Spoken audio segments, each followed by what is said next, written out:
محترم ناظرین، السلام علیکم ورحمۃ اللہ وبرکاتہ۔ میری ساس مجھ پر بہت ظلم کرتی تھی۔ میرا شوہر معذور تھا، وہ یہ ظلم دیکھ کر روتا رہتا۔ ایک روز میری ساس ند نے گرم استری سے میرا سارا جسم جلا دیا تو شوہر نے آسمان کی طرف سر اٹھا کر ماں کو بد دعا دی کہ اماں، تم پر اللہ کا عذاب آئے۔ دوسری جانب میری نند کو معلوم تھا کہ میں صبح سویرے اٹھ کر کچن میں جاتی ہوں۔ نند نے کچن میں تیل چھڑک دیا۔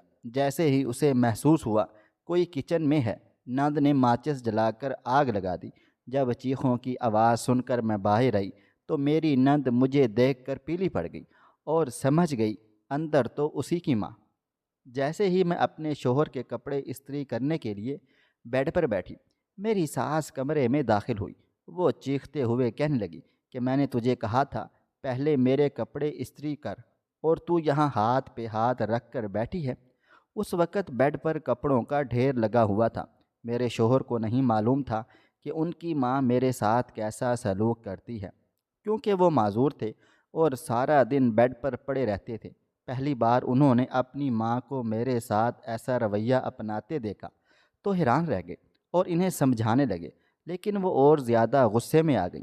شوہر نے بہت سمجھانے کی کوشش کی، مگر میری ساس کہنے لگی کہ سارا دن کمرے میں بیٹھ کر میرے بیٹے کو میرے خلاف بھڑکاتی ہے، میں تجھے نہیں چھوڑوں گی۔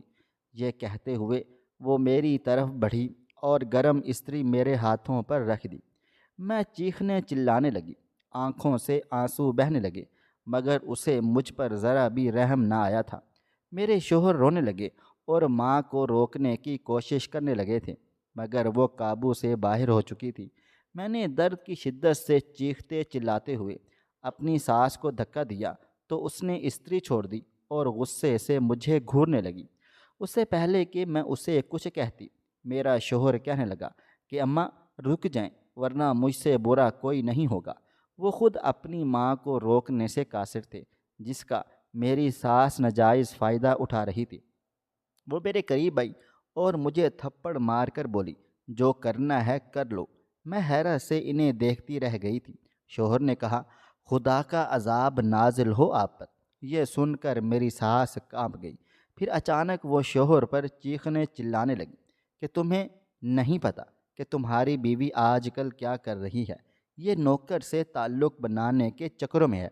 اگر پہلے معلوم ہوتا تو اسے کبھی بھی بہو نہ بناتی۔ میری ساس شوہر پر الزام لگا رہی تھی اور وہ بے بسی سے آنکھیں بند کیے لیٹے تھے۔ کردار پر بات آئی تو میں نے غصے میں انہیں تھپڑ مار دیا۔ مجھے خود حیرت ہوئی کہ میں نے ایسا کیا کر دیا، کیونکہ میں دھیمے مزاج کی لڑکی تھی، شاید ان کے ظلموں سے تنگ آ چکی تھی۔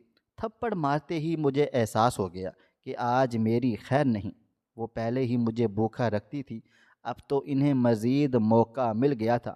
جیسے ہی میں معافی مانگنے لگی اور ان کے پیروں میں بیٹھ گئی، انہوں نے پاس رکھا گلدان اٹھایا اور زور سے میرے سر پر دے مارا۔ میرے سر سے خون بہنے لگا، آنکھوں سے آنسو جاری ہو گئے اور تکلیف کے مارے میری حالت بگڑ گئی تھی۔ شوہر بے بسی سے رونے لگے، کیونکہ وہ نہ مجھے بچا سکتے تھے اور نہ ہی خود کچھ کر سکتے تھے۔ خون زیادہ بہہ جانے سے مجھے چکر آنے لگے اور میری آنکھوں کے سامنے اندھیرا چھا گیا۔ مجھے نہیں یاد کہ کس نے مجھے بیڈ پر لٹایا اور میرے ماتھے پر پٹی باندھی۔ بس اتنا معلوم تھا کہ میری ساس نے میرے سر پر گلدان دے مارا تھا۔ میں مشکل سے خود کو سنبھال کر بیڈ پر اٹھ بیٹھی، مگر چکر کی شدت سے پھر لیٹ گئی۔ اچانک میرا ہاتھ شوہر کی جگہ پر گیا تو میں حیران و پریشان رہ گئی، کیونکہ وہ وہاں نہیں تھے۔ وہ اپنی جگہ سے ہل بھی نہیں سکتے تھے، تو پھر وہ کہاں گئے؟ اس سے پہلے کہ میں کچھ سمجھ پاتی، پوری حویلی میں ایک چیخ کی آواز گونج اٹھی۔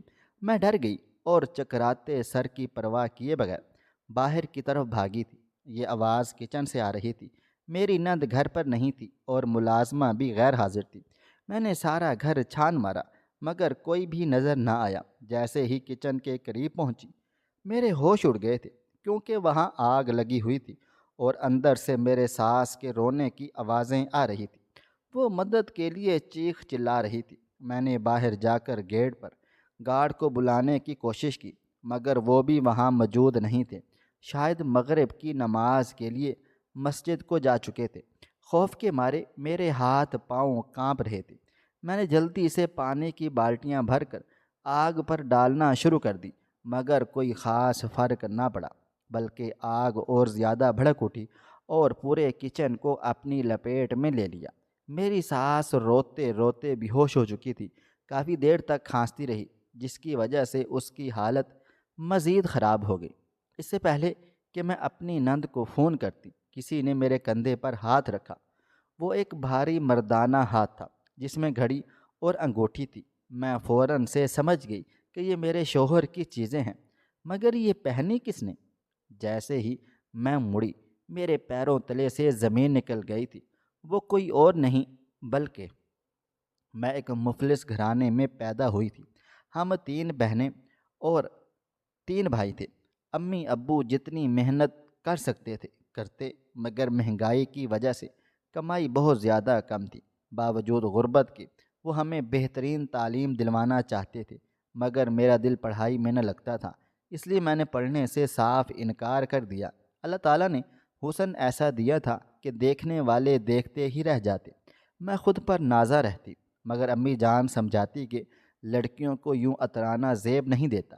میں کسی کے دباؤ میں نہ آتی اور اپنی من مانی کرتی، جیسے عموماً نوخیز لڑکیاں کرتی ہیں۔ ماں نے میرے طور طریقے دیکھتے ہوئے میری شادی کر دی۔ اس وقت میری عمر صرف 16 برس تھی۔ امی جان نے میرے قریبی رشتہ داروں میں میری شادی کر ڈالی، مگر پہلے ہی سال بیٹا نہ ہونے پر سسرال والوں نے مجھے تانے دینے شروع کر دیے۔ نندوں کے کہنے پر ساس نے مجھے خوب مارا پیٹا، اور وہ جاہلیت کے اس دور میں جی رہے تھے جہاں بیٹے کی خواہش میں پہلی بیوی کو طلاق دے کر دوسری شادی کر لینا عام تھا۔ مجھے طلاق کا ڈر تھا، مگر میرے شوہر نشے کے عادی تھے، پھر تو وہ دن رات مجھے مارتے پیٹتے۔ گھر میں ہر وقت لڑائی جھگڑا رہتا۔ ایک دن ساس اور نندوں کے بھڑکانے پر شوہر نے مجھے طلاق دے دی۔ اب مجھے دنیا کی دھوپ چھاؤں اکیلی سہنی تھی۔ میں صرف 18 سال کی عمر میں 2 بچوں کی ماں بن چکی تھی۔ میں خود کو بے رونق محسوس کرنے لگی۔ لوگ ترس کھا کر مجھ سے ہمدردی کرتے، یوں تو میرا دل مزید دکھ سے بھر جاتا۔ میں سوچتی کہ میری قسمت میں یہی لکھا تھا۔ 2 سال گزر گئے۔ ایک دن امی جان نے کہا، بیٹی سب کچھ بھول کر نئی زندگی کی طرف دیکھو، تم اکیلے کیسے جی پاؤ گی؟ میں نے سوچا واقعی وہ بھی میری وجہ سے پریشان ہیں۔ تبھی میں نے خود کو سنبھالا اور چھوٹے موٹے کام کاج کرنے لگ گئی۔ بازار کے کاموں کے لیے گھر سے باہر نکلنے لگی۔ آہستہ آہستہ میں نے جینا سیکھ لیا۔ میری بچپن کی دوست شازیہ نے مجھے دوبارہ زندگی کی طرف لانے میں بڑا اہم کردار ادا کیا۔ اس کا گھر ہمارے برابر تھا، کہیں جانا ہوتا تو اسے ساتھ لے لیتی۔ ایک دن ہم بازار گئے، شازیہ کو ڈائجسٹ خریدنے تھے۔ دکان پر ایک پرکشش نوجوان بیٹھا تھا جو مجھے مسلسل دیکھ رہا تھا، مگر میں نے نوٹ نہیں کیا۔ واپسی پر شازیہ بولی، وہ الو کیسے گھور رہا تھا؟ میں ہنستے ہوئے بولی، وہ الو تو نہیں لگ رہا تھا، اچھا خاصا خوبصورت نوجوان آدمی تھا۔ وہ بولی، تو کیا خیال ہے، کراؤں تمہاری بات؟ مجھے اس کی بات بری لگی۔ میں غصے سے بولی، آئندہ ایسی بات مت کہنا، میں دوبارہ شادی نہیں کرنا چاہتی۔ اگرچہ مجھے پڑھائی میں کوئی خاص دلچسپی نہ تھی، مگر اخبار جہاں اور ڈائجسٹ شوق سے پڑھتی تھی۔ شازیہ اکثر اس دکان سے ناول لیتی تھی کیونکہ وہ کہانیوں کی شوقین تھی۔ دکاندار کا نام ممتاز تھا جو اسے رعایتی قیمت پر ڈائجسٹ دیتا تھا۔ اس نے مجھے اداس اور خاموش دیکھ کر میرے بارے میں سوچنا شروع کر دیا، مگر نہ جانے کیوں میں اس سے دور دور رہتی۔ ایک دن شازیہ بیمار تھی۔ اس نے کہا، سودا سلف لینے چلو تو یہ ڈائجسٹ ممتاز کو واپس کر دینا۔ میں جانا نہیں چاہتی تھی، مگر شازیہ کے کہنے پر چلی گئی۔ ممتاز نے پوچھا، آپ کی سہیلی کیوں نہیں آئی؟ میں نے کوئی جواب نہ دیا، بس ناول رکھ کر واپس آ گئی تھی۔ وہ بولا، آپ کا نام؟ میں نے کہا، میں غیر لوگوں کو نام نہیں بتاتی، اور واپس چلی آئی۔ اب میں اس کی دکان پر جانے سے اجتناب کرنے لگی، مگر ایک دن شازیہ پھر لے گئی۔ ممتاز بولا، میں دکان پر آنے والی لڑکیوں کو بہن کی نظر سے دیکھتا ہوں۔ میری شادی ہونے والی ہے، میں آپ لوگوں کو بھی بلواؤں گا، اپنا فون نمبر دے دیں۔ گھر آ کر شازیہ بولی، میرا تجربہ ہے کہ وہ تمہیں آزما رہا ہے۔ میں نے غصے سے کہا، مجھے مرد ذات کے بارے میں کچھ بھی نہیں سوچنا۔ ایک دن اچانک گھر پر فون آ گیا، کوئی میرے بارے میں پوچھ رہا تھا۔ میں نے سختی سے ڈانٹ ڈپٹ کر کے فون بند کر دیا۔ پھر میں نے پی سی او سے جا کر اسے فون کیا اور سمجھایا کہ میں پہلے ہی بہت دکھی ہوں، براہ کرم مجھے تنگ نہ کیا کریں، دوبارہ مجھے فون نہ کرنا ورنہ مسئلہ ہو جائے گا۔ وہ بولا، میرا نام ابو بکر ہے اور مجھے آپ کو فون کرنے کے لیے میرے دوست نے کہا ہے۔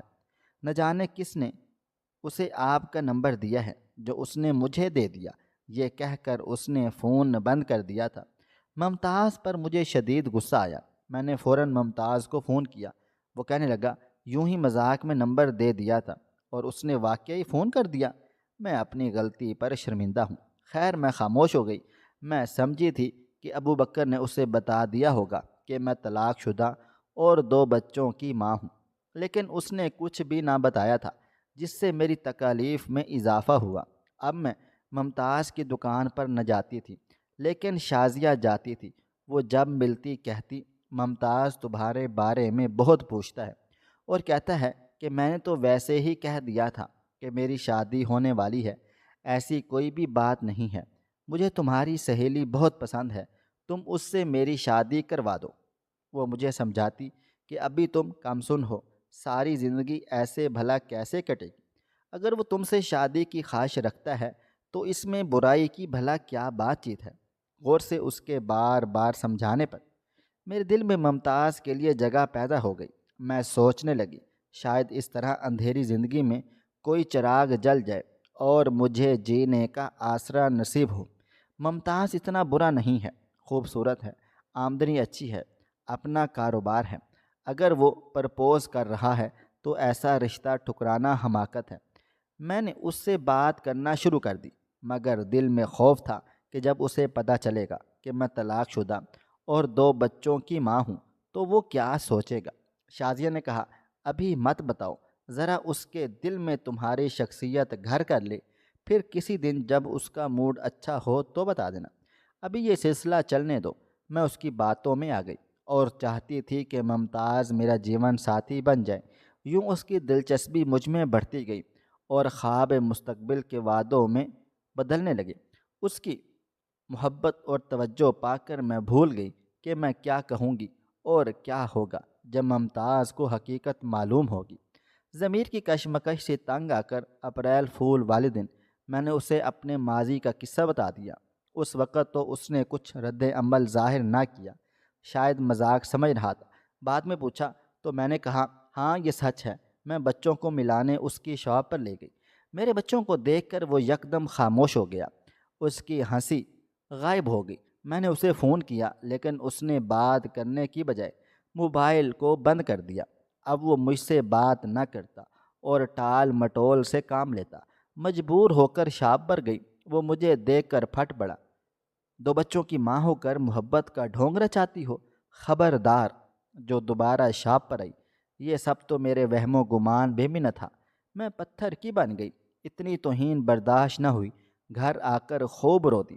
سب نے میری آنکھوں کی سرخی کی وجہ پوچھی، مگر کسی کو کچھ نہ بتا پائی۔ شازیہ آئی تو میں رو رہی تھی۔ اس نے قریدا تو سب حال بتا دیا۔ اسے بہت زیادہ دکھ ہوا۔ وہ بولی، ایک بار میرے ساتھ اس کی شاپ پر چلو۔ پہلے تو مرا جا رہا تھا، اپنے دوست سے میری بات کروا دو، اس سے شادی کرنی ہے۔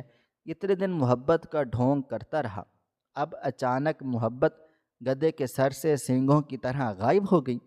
اس نے جا کر ممتاز سے بات کی تو وہ کہنے لگا، مجھے اس سے محبت نہیں بلکہ کسی اور سے ہے، اور میرا اس کے ساتھ دلی تعلق ہے جو پچھلے 5 سال سے چل رہا ہے۔ وہ کسی کو سلام بھی سوچ سمجھ کر کرتی ہے، تمہاری سہیلی کی طرح آوارہ مزاج نہیں ہے۔ یہ سن کر میرا دل رو دیا۔ ممتاز کی اس بات میں نفرت پوشیدہ تھی۔ میں نے کہا، ممتاز انسان ہو یا جانور، محبت کے بغیر ادھورا ہے۔ تم نے میری ہستی کو پل بھر میں گرا دیا ہے، بلندی سے پستی میں پھینک دیا۔ مگر وہ شازیہ سے ہی مخاطب رہا۔ اس نے کہا، میں اس سے ملنے کی کوشش نہ کروں اور نہ ہی اس کی شاپ پر میں دوبارہ آؤں۔ فون کرنے کی بھی ضرورت نہیں ہے۔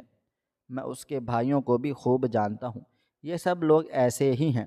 مجھ سے برداشت نہ ہوا۔ میں نے کہا، میرے اندر کی عورت اتنی کمزور نہیں کہ تم انسان نہیں تو محبت تو کیا نفرت کے لائق بھی نہیں ہو۔ میں بھی تمہارے لیے مری نہیں جا رہی ہوں، چھوڑنا ہے تو چھوڑ دو۔ پھر گھر آ کر اتنا روئی کہ پاگل سی ہو گئی۔ ممتاز نے سچ کہا تھا کہ وہ کسی اور سے دلی تعلق رکھتا تھا، کیونکہ اس نے 2 ماہ کے بعد شادی کر لی، لیکن اس نے مجھے سارے محلے میں بدنام کر دیا۔ پہلے ہی طلاق کا داغ لگ چکا تھا، اب ایک اور دکھ میں اضافہ ہو چکا تھا۔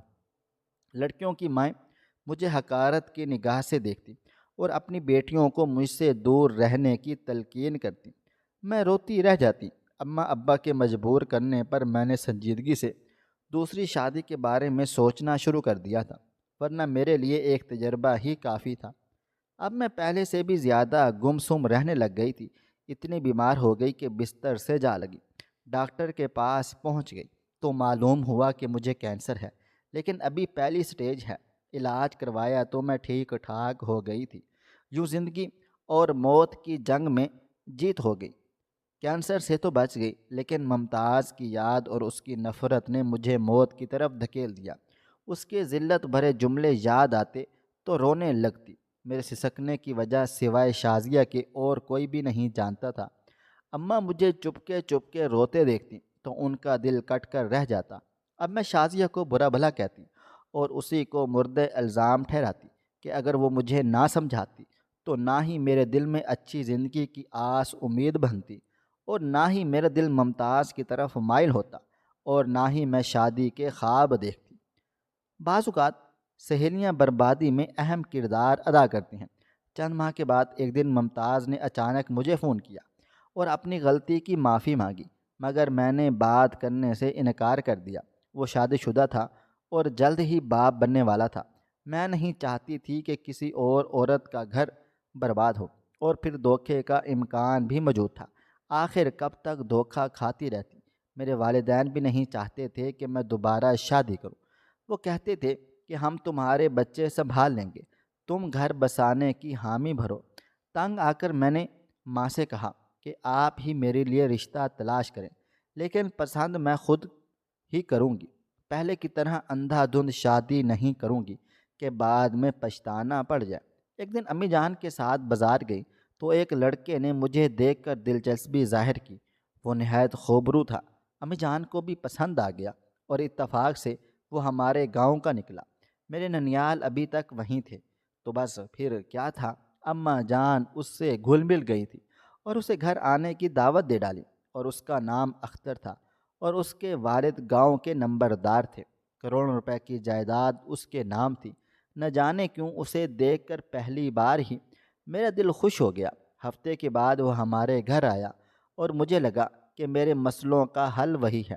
وقت گزرتا گیا، اختر سے ملاقاتیں بڑھتی چلی گئیں، اور ایک دن اس کی والدہ میرے رشتے کے لیے ہمارے گھر چلی آئیں۔ والدین نے ہاں کر دی، مگر ابو جان نے کہا کہ ہم لوگ جہیز نہیں دے سکتے۔ اختر کی ماں نے کہا کہ جو کچھ دیں گے وہ آپ کی بیٹی کے لیے ہی ہوگا، ہمیں اس سے کوئی غرض نہیں ہے۔ میرے ماں باپ کو ان کی بات اچھی تو نہ لگی تھی، کیونکہ وہ طنزیہ انداز میں بول رہی تھی، مگر وہ اپنی بیٹی کا گھر بسانا چاہتے تھے۔ کچھ عرصے کے بعد ہماری منگنی ہو گئی۔ منگنی کے بعد اختر نے کالج میں داخلہ لے لیا اور روز مجھے راستے میں چھوڑنے اور لینے لگا۔ 1 سال اسی طرح گزرا، پھر ہماری شادی ہو گئی تھی۔ شادی کے بعد ہمارا پیار ویسا ہی رہا، مگر اختر کی ماں خوش نہیں تھی۔ اختر کی منگنی اس کی چچا زاد سے تھی، لیکن اس نے میرے لیے ضد کی تو اس کے والدین نے ہار مان لی۔ شادی کے بعد وہ مجھے گاؤں لے آیا، مگر وہاں کے رشتہ دار خوش نہیں تھے اور ہمیں مارنے کی دھمکیاں دیتے تھے۔ مجبور ہو کر اختر مجھے دوبارہ شہر لے آیا، اور ہمارا پتہ گاؤں والوں کو معلوم نہ تھا، اس لیے ہم لوگ محفوظ رہے۔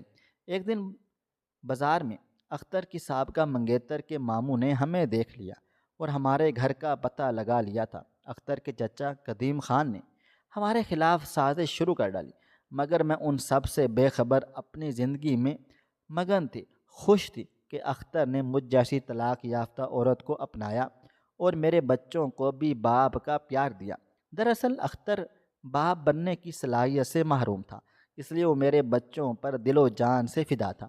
ایک دن میں گھر پر اکیلی تھی کہ کچھ لوگ زبردستی گھس آئے اور مجھ پر حملہ کر دیا۔ میں کچن میں کھڑی تھی، جب انہیں دیوار پھلانگتے دیکھا تو جلدی سے چاقو اٹھا لیا۔ جیسے ہی دو آدمی قریب آئے میں نے وار کر دیا۔ ایک وہیں پر ڈھیر ہو گیا، دوسرا ڈر کر بھاگ گیا تھا اور تیسرا دیوار کے پار انتظار کر رہا تھا۔ جب وہ دونوں کافی دیر تک باہر نہ گئے تو وہ بھی اندر آیا۔ اپنے ساتھی کو خون میں لت پت دیکھ کر وہ میری طرف بڑھا اور مجھے مارنے کی کوشش کی، مگر میں نے خود کو بچا لیا۔ اتنے میں پڑوسیوں نے اختر کو اطلاع کر دی اور وہ فوراً سے پہلے گھر پہنچا۔ ابھی ہم کچھ سمجھ ہی رہے تھے کہ تیسرا آدمی جو پہلے بھاگ گیا تھا واپس آیا اور اختر پر وار کر دیا۔ ہم اس حملے کے لیے بالکل بھی تیار نہ تھے، اس لیے وہ زخمی ہو گئے اور وہ لوگ سارا زیور اور قیمتی سامان لے کر بھاگ نکلے۔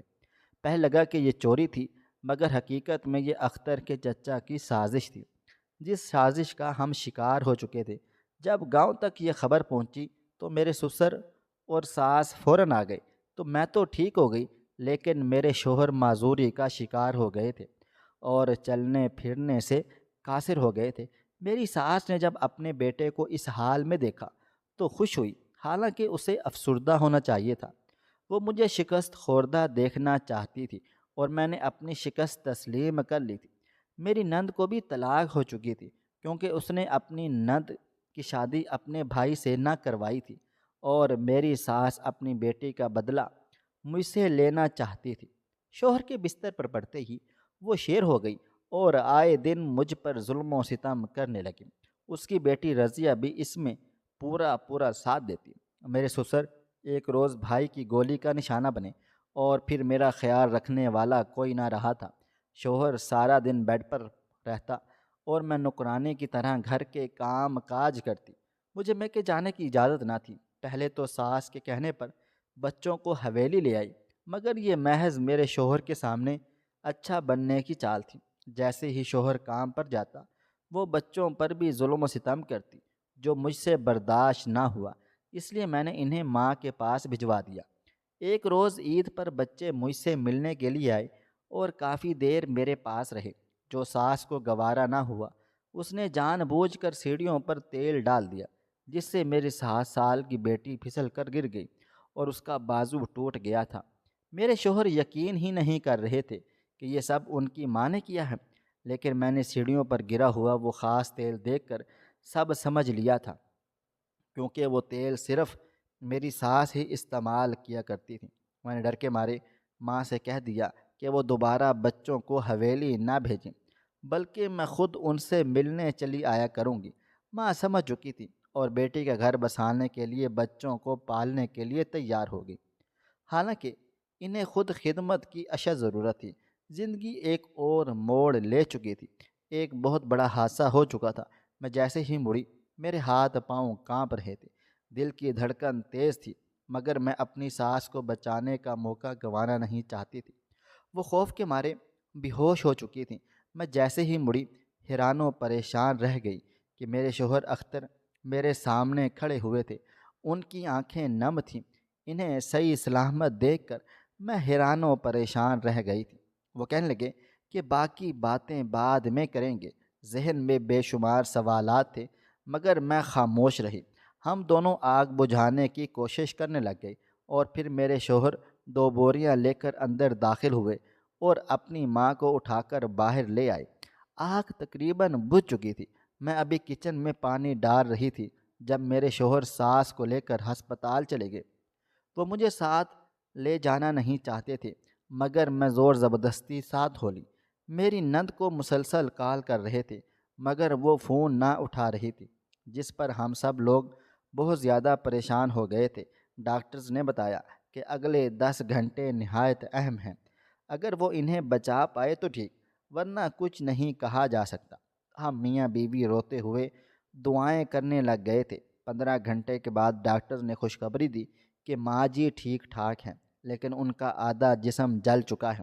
ہم لوگ افسردہ ہو گئے تھے، مگر اب کچھ بھی نہیں کر سکتے تھے۔ یہ سب ان کے اپنے کرتوتوں کا نتیجہ تھا۔ خوشخبری سن کر ہم میاں بیوی خوش بھی ہوئے۔ کچھ دیر کے بعد میں میکے سے بچوں سے ملنے آئی۔ تنہائی کا موقع ملا تو میں نے شوہر سے پوچھا کہ یہ سب کچھ کیا تھا۔ کیا آپ معذوری کا ڈھونگ کر رہے تھے؟ وہ شرمندگی سے بولے، ہاں، میں تم سے معافی مانگنا چاہتا ہوں۔ تم ہر وقت ماں کا گلہ کرتی تھی کہ وہ ظلم کرتی ہیں، مگر مجھے یقین ہی نہ آتا تھا، اس لیے میں نے تصدیق کے لیے یہ ڈرامہ کیا۔ میں 1 مہینے میں ہی ٹھیک ٹھاک ہو چکا تھا اور سب کو خوشخبری دینا چاہتا تھا، مگر ماں کے بھیانک ارادوں کا علم ہوا تو سوچا انہیں رنگے ہاتھوں پکڑا جائے۔ وہ دونوں تمہیں زندہ جلانے کی سازش کر رہی تھیں اور میں انہیں ناکام بنانا چاہتا تھا۔ جب ماں نے تمہارے سر پر گلدان دے مارا تب میں نے سب ریکارڈ کر لیا تھا۔ میں نے موبائل فون سیٹ کیا ہوا تھا، کسی کو کانوں کان خبر بھی نہ ہوئی تھی۔ بہنوئی زبردستی اپنی بیوی کے بچے لے گئے تھے، جس سے بہن ٹوٹ گئی اور اس کا الزام تم پر آ گیا۔ تبھی ماں بیٹی نے فیصلہ کیا کہ تمہیں کچن میں جلا دیا جائے، مگر وہ اپنے ہی جال میں جل گئیں۔ میں حیران و پریشان تھی، چپ بیٹھی رہی، سمجھ ہی نہیں آ رہا تھا کہ شوہر نے صحیح کیا یا غلط۔ میری خاموشی دیکھ کر شوہر نے پوچھا، کیا تم مجھ سے ناراض ہو؟ میں نے نفی میں سر کو ہلا دیا تو وہ بولے، پھر اتنی زیادہ چپ کیوں ہو؟ کیا تمہیں کچھ نہیں کہنا؟ میں روتے ہوئے بولی کہ آپ نے اتنا بڑا سچ مجھ سے چھپایا، کم از کم مجھے تو بتا دیا ہوتا۔ آپ کو اندازہ بھی ہے کہ میں نے یہ 2 مہینے کتنی اذیت میں گزارے ہیں۔ وہ اپنی آنکھوں کے آنسو صاف کرتے ہوئے بولے، اگر میں تمہیں پہلے بتا دیتا تو تم یہ بات کسی نہ کسی کو بتا دیتی، اس لیے میں نے سب سے چھپا لیا۔ میری ماں شروع سے ہی ظلم کرتی رہی۔ میری پہلی بیوی زویا کی موت کے پیچھے بھی انہی کا ہاتھ تھا، مگر میں تب بھی خاموش رہا، چپ رہا، کیونکہ وہ میری سگی ماں تھی۔ میں ان میں بدلے کی آگ بری طرح جل رہی تھی اور وہ سب کو اس میں جلانا چاہتی تھی، مگر افسوس وقت رہتے مجھے سب معلوم ہو گیا، اور پھر بدلے کی آگ میں وہ خود جل کر اس قدر جھلس گئیں کہ اب اپنا چہرہ بھی آئینے میں نہیں دیکھنا چاہتی۔ یہ سب سن کر میری آنکھوں میں زاروں قطار آنسو آ گئے تھے، مگر اب کچھ بھی نہیں ہو سکتا تھا سوائے دعا کے۔ میری نند کو جب معلوم ہوا کہ اس نے بھابھی کی بجائے ماں کو کچن میں کھڑے آگ لگا دی تو وہ گھر سے ایسا بھاگی کہ پھر نہ لوٹی تھی۔ ہمیں لگا کہ ہماری زندگی میں ٹھہراؤ آ چکا ہے اور اب ہم آرام سکون سے جی سکیں گے، مگر یہ سب ہمارا وہم تھا۔ ایک اور مصیبت بے صبری سے ہمارا انتظار کر رہی تھی۔ کافی دنوں سے میں اپنی ماں کے گھر بچوں سے ملنے نہ گئی۔ ایک روز میں نے ماں کو فون کیا تاکہ انہیں بتا سکوں کہ میں اپنے بچوں کو ہمیشہ ہمیشہ کے لیے حویلی میں لے جانا چاہتی ہوں۔ یہ میرے شوہر کی بھی خواہش تھی، کیونکہ وہ باپ نہیں بن سکتے تھے، اس لیے انہوں نے میرے بچوں کو اپنا لیا اور اب وہ یہی چاہتے تھے کہ وہ حویلی واپس آ کر ان کی سرپرستی میں پرورش پائیں۔ میں کافی دیر ماں اور ابا جان کو فون کرتی رہی، مگر کسی نے فون نہ اٹھایا۔ پریشانی میں شوہر سے اجازت لے کر میکے پہنچی، مگر گھر کے باہر تالا دیکھ کر حیران و پریشان رہ گئی کہ اماں ابا کہاں جا سکتے ہیں۔ یہ سوچ کر میں وہیں انتظار کرنے لگی۔ کافی وقت گزر گیا مگر کوئی بھی نہ آیا تھا۔ میں نے شوہر کو فون کر کے بلایا، وہ بھی آ گئے۔ ہم نے مجبوراً تالا توڑا اور اندر جا کر دیکھا تو حیران و پریشان رہ گئے کہ اماں ابا کی تو 2 دن پہلے ہی وفات ہو چکی تھی، لیکن صاف ظاہر تھا کہ انہیں قتل کیا گیا ہے۔ میرے شوہر نے فوراً پولیس کو بلایا۔ جب تحقیقات ہوئیں تو معلوم ہوا کہ 1 ہفتہ پہلے میری نند میرے میکے آئی تھی۔ وہ بچوں کی جدائی میں پاگل ہو چکی تھی اور مجھ سے بدلہ لینے کے لیے وہ اس حد تک گر چکی تھی کہ قتل کرنے سے بھی باز نہ آئی تھی۔ جب اس نے میرے بچوں کو زور زبردستی لے جانا چاہا تو میرے ماں باپ نے مزاحمت کی، جس پر نند نے ان کے سروں پر ڈنڈوں سے وار کر دیا۔ وہ کمزور وجود تھے، ذرا سی چوٹ بھی نہ سہ سکے اور وہیں ڈھیر ہو گئے تھے۔ نند نے جب یہ بات کسی پر ظاہر نہ ہونے دی، دونوں بچوں کو لے کر گھر کو تالا لگایا اور جانے کہاں چلی گئی تھی۔ ماں باپ کی موت کا سن کر ہم سب بہن بھائی افسردہ ہو گئے تھے۔ مجھے اپنے بہن بھائی قصوروار لگے کیونکہ وہ شہر میں رہتے تھے، مگر پھر بھی انہوں نے ماں باپ کا حال تک نہ پوچھا تھا، جبکہ وہ مجھ پر غصہ تھے کہ میں نے اپنے بچوں کی ذمہ داریاں ان پر ڈال دی ہیں اور خود بری ذمہ ہو گئی ہوں۔ ہم سب لوگ بحث و مباحثہ کرنے لگے۔ تبھی میرے شوہر نے کہا کہ فی الحال ہمیں بچوں کو ڈھونڈنا چاہیے۔ یہ کہہ کر پولیس کی مدد سے ہم نے بڑی مشکل سے اپنی نند کا پتہ لگا لیا۔ وہ دونوں بچوں کو ایک یتیم خانے میں داخل کروا کر خود شہر کی سڑکوں پر بھیک مانگ رہی تھی۔ محض مجھ سے بدلہ لینے کے لیے وہ یہ سب کچھ کر چکی تھی، کیونکہ اس کے شوہر اس سے بچے چھین کر لے گئے تھے۔ اپنے بچوں کی محبت سے محروم ہو کر اس نے مجھے بھی میرے بچوں سے دور کرنے کا منصوبہ بنا لیا، مگر لیکن کامیابی ہو چکی تھی۔ آخر میں اس کا منصوبہ ناکام ہو گیا۔ پولیس نے اسے گرفتار کر لیا، بچوں کا سراغ ملا، لیکن چونکہ وہ ذہنی طور پر ٹھیک نہ تھی، اس لیے اسے جیل کی بجائے پاگل خانے میں داخل کروانا پڑ گیا۔ میری ساس روز مجھ سے ہاتھ جوڑ کر معافیاں مانگتی ہے۔ اس کا سارا جسم جھلس چکا تھا، وہ مختلف بیماریوں میں مبتلا تھی، اس لیے اسے اپنے کیے گئے سارے گناہوں پر ندامت تھی، شرمندگی تھی۔ میں جب بھی اس کے زخموں پر مرہم لگانے جاتی تو وہ التجائی نظروں سے دیکھتی اور آنکھوں ہی آنکھوں میں معافیاں مانگتی تھی۔ میں نے اسے کئی بار کہا کہ میں نے معاف کر دیا ہے، مگر جب بھی وہ ماضی کو یاد کرتی تو رونے لگتی۔ برائی کا انجام ہمیشہ برا ہی ہوتا ہے۔ محترم ناظرین، آپ کو ہماری آج کی کہانی کیسی لگی؟ کمنٹ باکس میں اپنی رائے کا اظہار کریں۔ خواہش صرف اتنی ہے کہ کچھ الفاظ لکھوں جس سے کوئی گمراہی کے راستے پہ جاتے جاتے رک جائے، اور نہ بھی رکے تو سوچ میں ضرور پڑ جائے۔ پیارے دوستوں، امید کرتا ہوں کہ آپ کو یہ ہماری کہانی پسند آئی ہوگی۔ کہانی پسند آئی ہو تو ویڈیو کو لائک کریں، کومنٹس کریں، شیئر کرنا بالکل بھی نہ بھولیں۔ اور ہاں، اگر آپ لوگ اس چینل پر نئے ہیں تو اس چینل کو سبسکرائب ضرور کر لیجئے گا اور نوٹیفیکیشن کو ضرور دبائیے گا، تاکہ آنے والی کہانی سب سے پہلے آپ کو مل سکے۔ ملتے ہیں کل ایک نئی اور دلچسپ کہانی کے ساتھ۔ تب تک اپنا ڈھیر سارا خیال رکھیے گا۔ اللہ حافظ۔